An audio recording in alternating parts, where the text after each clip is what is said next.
ಮನಗೆದ್ದ ನಟಿ ನಿಶಾ ರವಿಕೃಷ್ಣನ್ ಇದೀಗ ಹೊಸದೊಂದು ಸಿನಿಮಾದಲ್ಲಿ ನಾಯಕ ಪೃಥ್ವಿ ಅಂಬರ್ಗೆ ನಾಯಕಿಯಾಗಿ ನಟಿಸುತ್ತಿದ್ದಾರೆ.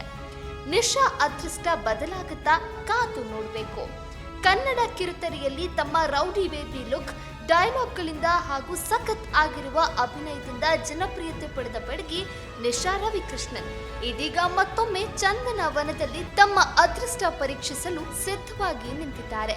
ಈ ಬಾರಿ ಪೂರ್ಣ ಪ್ರಮಾಣದ ನಾಯಕಿಯಾಗಿ ಮತ್ತಷ್ಟು ಸದ್ದು ಮಾಡುತ್ತಿದ್ದಾರೆ.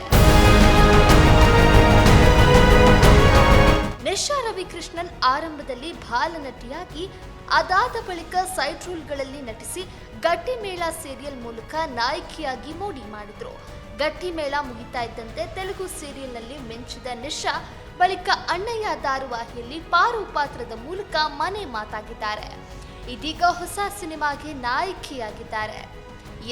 ನಿಶಾ ರವಿಕೃಷ್ಣನ್ ದರ್ಶನ ಎನ್ನುವ ಹಾರರ್ ಕಾಮಿಡಿ ಸಿನಿಮಾದಲ್ಲಿ ನಟಿಸ್ತಾ ಇದ್ದಾರೆ. ಇವರಿಗೆ ನಾಯಕನಾಗಿ ದಿಯಾ ಖ್ಯಾತಿಯ ಪೃಥ್ವಿ ಅಂಬರ್ ನಟಿಸುತ್ತಿದ್ದಾರೆ. ಈ ಸಿನಿಮಾಗೆ ಕೆಲ ದಿನಗಳ ಹಿಂದಷ್ಟೇ ಬಂಡೆ ಮಹಾಕಾಳಿ ದೇವಸ್ಥಾನದಲ್ಲಿ ಮುಹೂರ್ತ ನೆರವೇರಿದೆ. ಪೃಥ್ವಿ ಅಂಬರ್, ನಿಶಾ ರವಿಕೃಷ್ಣನ್, ತಬಲಾ ನಾಣಿ, ಗೌರವ್ ಶೆಟ್ಟಿ, ಆದಿತ್ಯ ಆಶ್ರಿ, ತುಕಾಲಿ ಸಂತೋಷ್, ವರ್ಷಾ ದಿಗ್ರಾಜೆ ನಟಿಸ್ತಾ ಇದ್ದಾರೆ. ಈ ಸಿನಿಮಾವನ್ನು ಸ್ವಸ್ತಿಕ್ ಎನ್ನುವವರು ನಿರ್ದೇಶನ ಮಾಡುತ್ತಿದ್ದು, ಅರುಣ್ ಕುಮಾರ್ ಎನ್ನುವವರು ಮ್ಯಾಟ್ರಿಕ್ಸ್ ಮೂವಿ ಮೇಕರ್ಸ್ ಬ್ಯಾನರ್ ಅಡಿಯಲ್ಲಿ ಸಿನಿಮಾ ನಿರ್ಮಾಣ ಮಾಡ್ತಾ ಇದ್ದಾರೆ.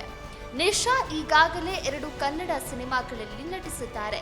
ಅಂಶು ಎನ್ನುವ ಫಿಮೇಲ್ ಓರಿಯೆಂಟೆಡ್ ಸಿನಿಮಾದ ಮೂಲಕ ನಿಶಾ ಚಂದನವನಕ್ಕೆ ಕಾಲಿಟ್ಟಿದ್ರು. ಬಳಿಕ ಅಂದೊಂದಿತ್ತು ಕಾಲ ಸಿನಿಮಾದಲ್ಲಿ ವಿನಯ್ ರಾಜ್ಕುಮಾರ್ಗೆ ಜೋಡಿಯಾಗಿ ಕೂಡ ನಟಿಸಿದ್ದಾರೆ.